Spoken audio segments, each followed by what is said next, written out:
क्या सुलझ चुका है परिसंपत्ति बंटवारा मामला या अब भी कुछ बाकी है? यूपी की भागीरथी और उत्तराखंड की अलकनंदा। 21 साल का विवाद 20 मिनट में सुलझा, पर सवाल क्या अब भी कुछ बाकी है? उत्तर प्रदेश के मुख्यमंत्री योगी आदित्यनाथ के उत्तराखंड आने से परिसंपत्ति मामला अब सुलझता दिखाई दे रहा है। योगी उत्तराखंड दौरे पर आए तो उत्तराखंड को उसका अलकनंदा होटल मिल गया, और उसी के बगल में यूपी ने भी भागीरथी होटल बनाकर तैयार कर दिया। बद्रीनाथ धाम में भी उत्तर प्रदेश सरकार का अतिथि गृह बनाया जाएगा। यूपी और उत्तराखंड के बीच 21 साल पुराना विवाद अब खत्म हो रहा है। संपत्ति को लेकर दोनों राज्यों के बीच विवाद को मुख्यमंत्री योगी आदित्यनाथ और उत्तराखंड के मुख्यमंत्री सीएम धामी मिलकर सुलझा रहे हैं।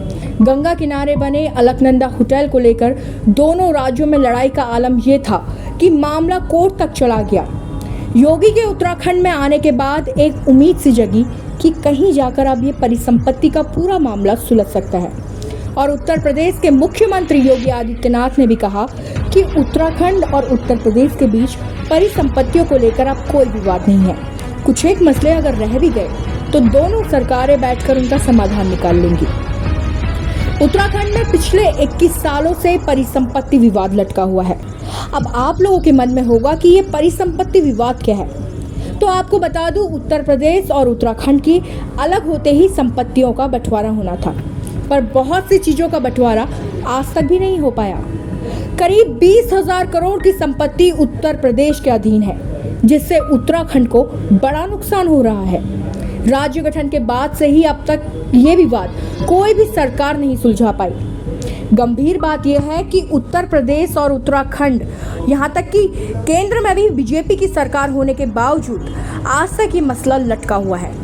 अब मामला इतना गंभीर है कि उत्तराखंड की 20,000 करोड़ की संपत्ति उत्तर प्रदेश के अधीन है।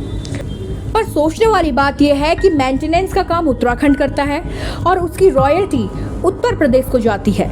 राजस्व के नुकसान के साथ साथ उत्तराखंड को भूमि और संपत्तियों का भी बड़ा नुकसान होता है।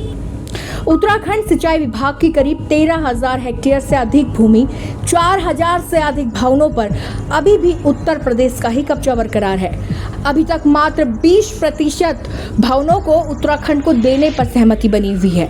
हरिद्वार में जहां कुंभ मेला, कावड़ मेला 697.576 हेक्टेयर भूमि पर यूपी सिंचाई विभाग ने कब्जा जमाया हुआ है, वहीं 5,000 करोड़ की संपत्ति उत्तराखंड परिवहन विभाग की भी विवादित है।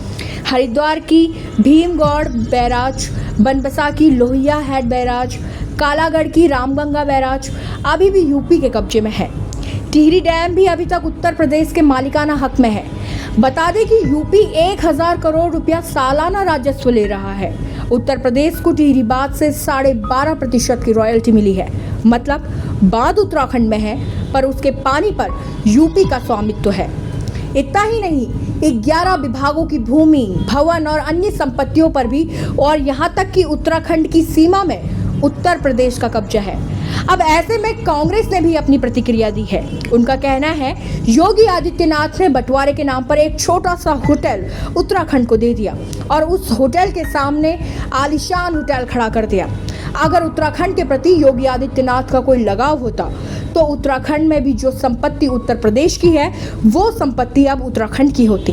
तब माना जाता कि योगी आदित्यनाथ ने उत्तराखंड को कुछ दिया है। उत्तर प्रदेश पुनर्गठन अधिनियम जिसे बनाया गया था जब उत्तर प्रदेश से उत्तराखंड बना था, क्या वो रिपील हो गया? जब तक वो कानून खत्म नहीं किया जाएगा तब तक हमें हमारे अधिकार नहीं मिल सकते। हमारी नदियों पे हमारा अधिकार नहीं। जो चीज़ हमारे यहाँ से शुरू होती है उनकी नहरें हमें मिलेंगी, मगर नदियाँ जो होंगी वो उत्तर प्रदेश की होंगी। क्या ये मामला सुलझ गया? अलकनंदा हमें मिला, भगीरथी उन्हें मिली, मैं होटल्स की बात कर रही हूँ, मगर ज़मीनों के मामले में आपने बद्रीनाथ में उन्हें ज़मीन क्यों दी?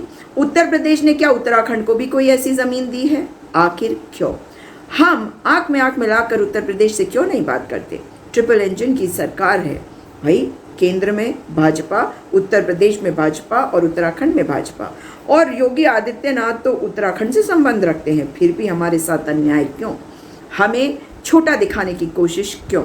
जो हमारा है वो हमें क्यों नहीं दिया जा रहा है?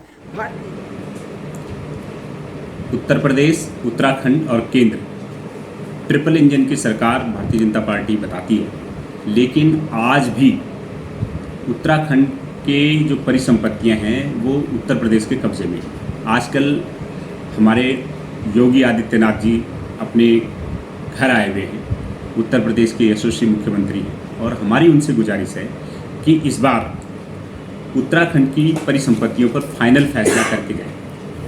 इसके अलावा उधम सिंह नगर में नानक सागर है, बेगुल है, धोरा जलाशय है, ये इन जलाशयों पर भी उत्तर प्रदेश अपना स्वामित्व चाहता है। एक तरीके से उत्तर प्रदेश ने कहा है कि यहाँ पे पर्यटन गतिविधियाँ और क्रीड़ाएँ उनमें जो है उसकी भागीदारी चाहिए, लेकिन हमारी अनुरोध है स्वामी योगी आदित्यनाथ जी से कि प्लीज़ ये उत्तराखंड की क्षेत्र हैं, उत्तराखंड में ये जलाशय स्थित हैं, उत्तराखंड में कुंभ मेला क्षेत्र स्थित है, उत्तराखंड में टिहरी डैम स्थित है, इसलिए इन तीनों पर पूरी तरीके से उत्तराखंड का स्वामित्व ही दिया जाना चाहिए। चलिए अब आपको बताते हैं कि परिसंपत्तियों के बंटवारे से उत्तराखंड को क्या फायदा होगा।